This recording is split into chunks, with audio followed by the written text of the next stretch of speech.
morning, Commissioners. Good morning, everyone, and welcome to the March 31st, 2022 Cumberland County Commissioners Workshop meeting. If you would please stand and join me for the Pledge of Allegiance. I pledge allegiance to the flag of the United States of America and to the republic for which it stands, one nation, under God, indivisible, with liberty and justice for all. Thank you. I call this meeting to order at 9 a.m. and at this time I open up the floor to public comments.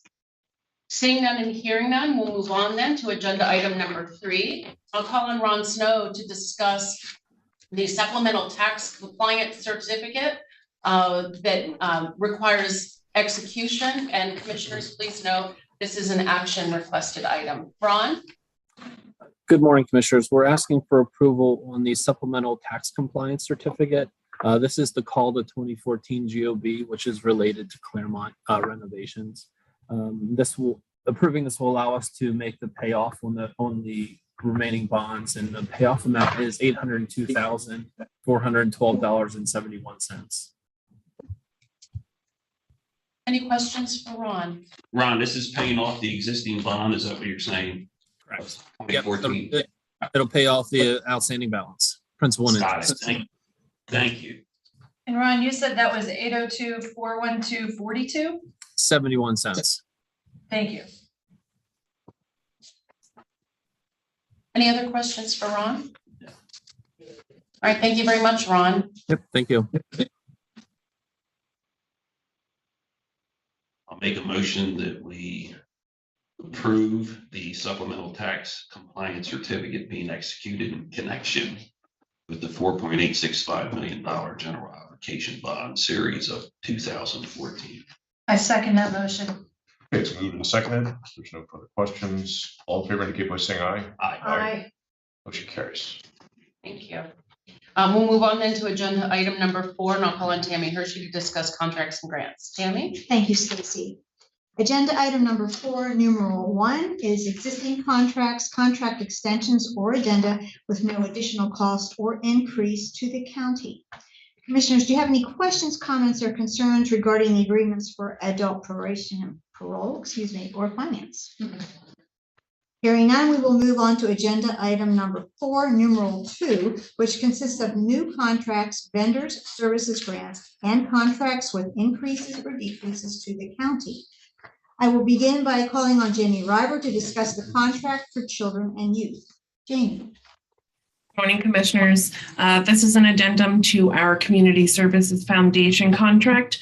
We are adding a level of care. It's for complex foster care cases, and they are going to be available for the older youth, which is definitely a population that we don't have a lot of foster care options for. It is $303.58 a day. It is within the state maximum allowable, and it is definitely a service that we do need to have. Any questions for Jamie? Thank you, Jamie. Thank you. Thank you. Next, I will call on Stacy Snyder to discuss the contract for the Commissioner's Office. Stacy? Yeah, so Commissioners, if you recall, last year we entered into a contract with Certified Payments. Certified Payments provides all of the credit card processing for our county departments. In the meantime, Govolution and Certified Payments has merged, and Govolution actually provides some ability to provide a better interface, if you will, between the websites and programs that the departments use and the credit card application itself.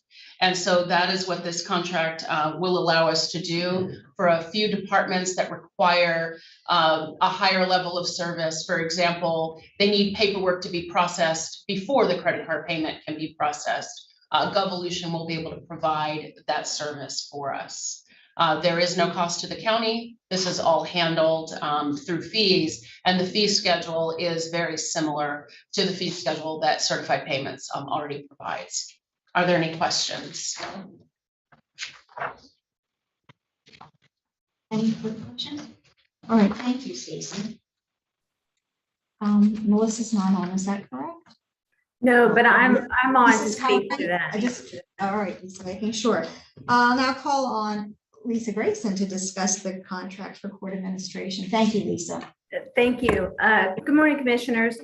This contract is already in place currently for the clerk of courts as well as the pathonetary's office. So it's just adding the clerk of court's office. And what it allows is when documents are docketed in my office, they can be sent electronically to court admin and then forwarded to the judge that's assigned to the case instead of handling paper copies. It's an additional $5,000 to include us onto that contract, and we are going to be using our automation funds to pay for it. So it should not be any change to the to our budget or to the county's budget. Any questions for Lisa? All right, thank you. I do have a question. Lisa, on the paperwork itself that was filled out by court administration, they indicated that it was $7,600. Is the $2,600 something to do maybe with setup and? Oh, you know what? I apologize. No, you are correct. The $5,000. So that is the amount you have is for the amount owed to paperless. Our additional charge was $5,000 to our software vendor, and they waived that charge. So that's why I had $5,000 on the brain. So I apologize. You are correct. Oh, no, that's actually really great information to have. That's great that your provider did that the software company did that. Thank you. Thank you. Thank you. Okay, I will now call on Eric Radnovich to discuss the contracts for the district attorney FID office. Good morning, Eric. Oh, good morning.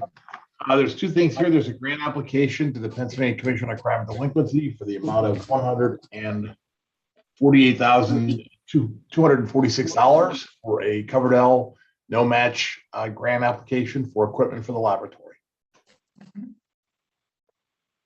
Questions for Eric?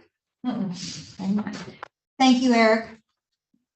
Next, I will call on Chuck Crothers to discuss the contracts. Oh, I think there's a second part there. The Porter Lee. Pardon me. Oh, that's okay. The second part is a contract with Porter Lee Corporation via the Commonwealth for $40,000. This is our portion of an upgrade that the Commonwealth is doing to a state pre-log system that all the laboratories use. It's our portion to pay for the upgrade to Porter Lee. You have any questions? I'm sorry for rushing you. That's okay. Thank you, Eric. Have a good day. Now I will call on Chuck Crothers to discuss the contract for domestic relations. Good morning, Chuck. Good morning, everybody. We are looking to have a contract with the American Red Cross. The reason for this is because we need to have our officers trained in first aid CPR. One of our conference officers is a certified instructor for that. And we give that to our officers once a year. We have 5 of them. And there's no cost for the contract. It's simply a contract to be an authorized site for the training environment. Just so all of you are aware, unfortunately, it has to be limited to just our staff due to our funding sources and the security protocols that we have to follow. But it would be for our officers in that way. So, but we're just looking to have that approved so we can move forward with that. Any questions? Great, thank you, Chuck. Thank you. Okay. I will now call on Ryan Simon to discuss the contract for drug and alcohol. Ryan? Good morning, Commissioners.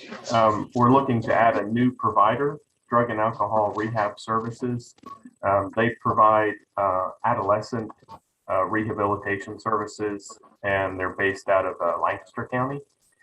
This is a service that is difficult to come by, so we're glad to add them to our network.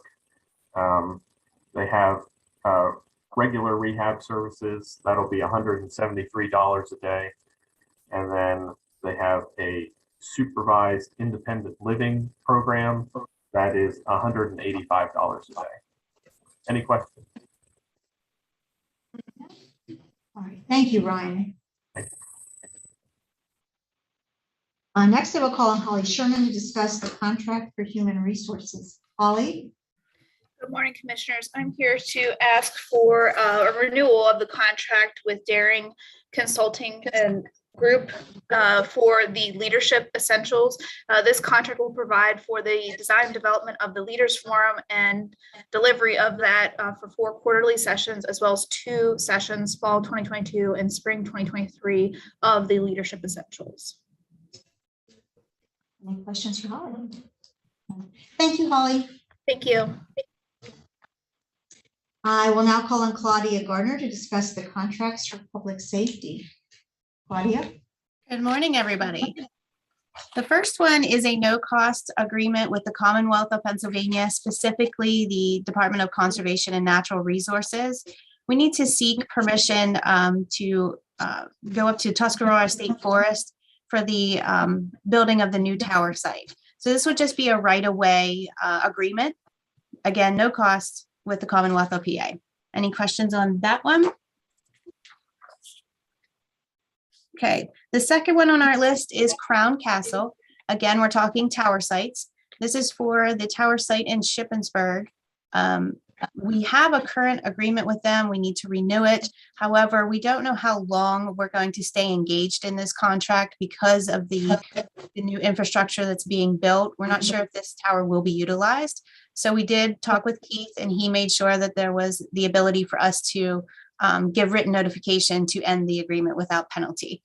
So we're going to renew it through 2024 with the option to give them 120-day notice.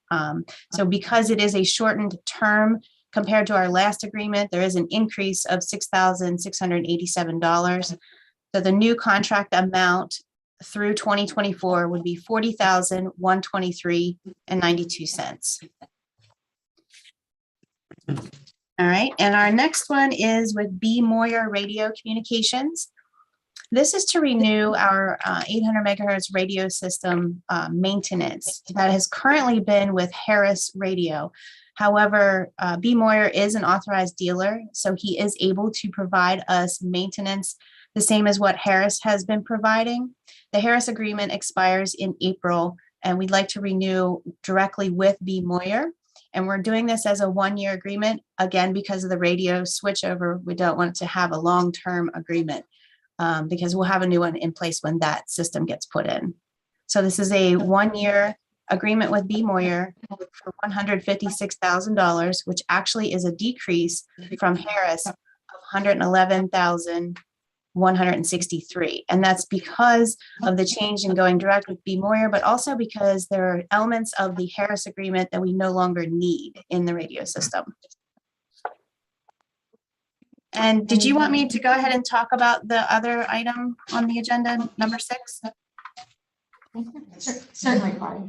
Okay, so agenda item number 6 is our credit application with Motor Truck Equipment Company.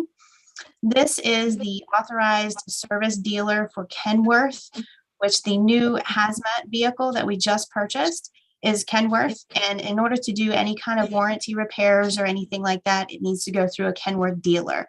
So Motor Truck of PA is that dealer. So we just needed to set up an account with them. We certainly don't plan on having many expenses, just warranty work if needed. Questions for Claudia? All right. Thank you, Claudia. Thanks, everyone. Have a good. That concludes the contracts and grants. I will turn the meeting back over to Stacey Snyder. Thank you, Tammy. So agenda item number 5 is a request for qualifications for the Cumberland Plans pre-qualified consultant list. And I'll call on Stephanie Williams to discuss. Hi, Stephanie. Hi, good morning. Thank you. So the planning department is seeking authorization to release a request for qualifications for professional consulting firms that would be able to do land use planning projects. It could be potentially a comprehensive plan, zoning ordinance, or other special planning studies like our land partnerships plan or our hazard mitigation plan. We'll be preparing this list of pre-qualified consultants, not only for our own work, but for municipalities that might be successful under the Cumberland Plans Grant Program. We would like to have this list of consultants available to us because it certainly can save us some time having a list of folks that we can go to when a project comes to the forefront. And also our municipalities are often, seeking our assistance in identified firms that, might be, qualified to do projects under our grant program. So saves us time and helps them with having a list of consultants that are available and qualified to do the work. They wouldn't be required to use them, but they have that option. Any questions for Stephanie? Roughly speaking, I know it's speculative at this point, but about how many firms do you think are in the area who are probably able to do all that work? I mean, there's probably a dozen or more that are out there that could be, qualified. We would anticipate getting numerous proposals back in and also putting several firms potentially on the list. It wouldn't necessarily be us, seeking one that we would say would be the go-to firm for everything, but maybe there's a suite of 3 or 4 that have, particular areas of expertise that we might be able to call upon. Okay, so we'll end up with a list of probably 3, 4, 5. Yeah, I think it would depend obviously what comes in the door, but yeah, we don't envision just selecting one. Okay, thanks. Any other questions for Stephanie? Keith, under that scenario, which I don't have a problem with, do you see any legal matters or issues that would come up since the list that they're providing, I think's good, they're not locked into those? That's correct. They'll have a group from which they can draw from, and obviously the public. We're not offering a recommendation. We're simply offering options. No. Thanks. Okay, so if there aren't any other questions, thank you, Stephanie. Thank you. Right, we'll move on then to agenda item number 7. As agenda item number 6 has already been covered. And agenda item number 7 is Commissioner's Liaison Reports, and I'll start with Commissioner Eichelberger. Okay, just very briefly, we had, of course, a pretty thorough update yesterday on the MH crisis and the pending discussion the Commissioner's going to have on that. So I don't think I need to expand a lot. I think everything that happened in the meeting was pretty much an iteration of that. So we did a recycling meeting on Monday, and the authority continues to work through the draft plan that's been prepared. The board's reviewing that and reviewed in detail the first 3 sections.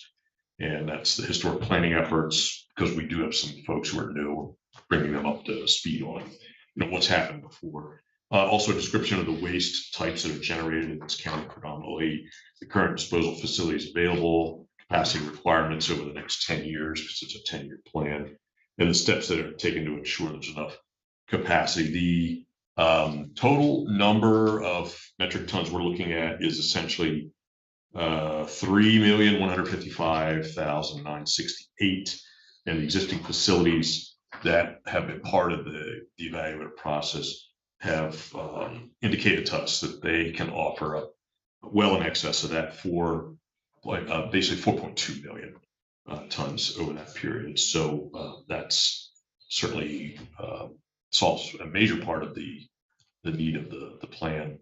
But the evaluation process of the plan will continue for a while. That'll come to us.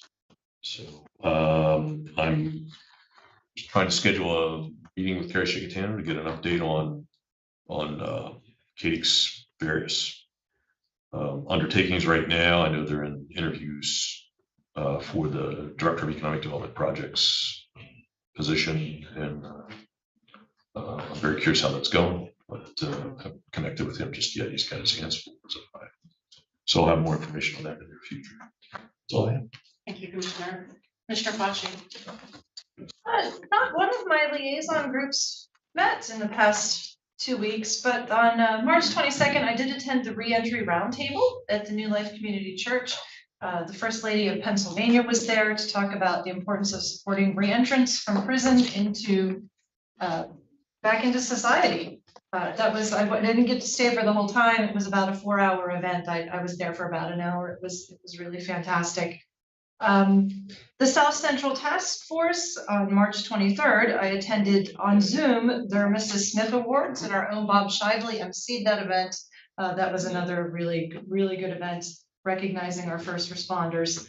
And on March 28th, Commissioner DiFilippo and I attended the Cumberland County Farm Bureau's spring banquets, and they had a candidate forum that evening. So we had a delicious dinner and then lots of questions to candidates to vet them for this upcoming election. So that was a good night, and I would remind you to use the library, please. That's it. Thank you, Commissioner. Commissioner DiFilippo. Thanks, Stacy. The Conservation District met on March 22nd. Some highlights: our cover crop program maximum was doing very well. And in fact, they would like to do a press release on its success. And Carl Goshworth is in touch with Samantha to get that done. The nutrient management program, again, Cumberland County has been doing quite well, especially compared to our neighboring counties. We have now over 7,000 acres in the program. And the tree seedling sale will be April 21st and 22nd. Housing and Redevelopment Authority met March 17th. Mary Kuna the other day gave really pretty good overview. I'll just hit a couple of highlights. The Housing Choice Voucher Report, we have 1,331 units allocated, 1,223 leased, absent process, but we have a waiting list of over 800 people. There are some new housing and special needs development projects in process. These include projects with Safe Harbor, Perry Veteran Supportive Housing, and Carlisle Senior Housing projects. Moving on to the Aging Advisory Board, which met March 18th. The caregivers and the ombudsman program are now doing more face-to-face meetings. We have 45 on the wait list for personal care. And good news, finally, we have added 3 new direct care providers. And that's been hurting the department for quite a bit, but it appears we're starting to address that issue. The senior citizen centers are all increasing their face-to-face activities. Our community services office has now included the rental assistance program and the Cumberland Cares for Family programs. There are 3 employees in those programs. Staff should be moved to the location by tomorrow. Capitol Council of Governments met on March 21st. There was a presentation given by Pliget, which is the Pennsylvania Local Government Investment Trust, where they portrayed some portfolios and program options for municipalities. And many municipalities and counties already use Pliget today. And I think that is it. Thank you, Commissioner. Sure. I would like to report that an executive session was held on March 30th, 2022 at 9:30 a.m. regarding personnel. Is there any other business that needs to come before the board today? Hearing none, we are adjourned.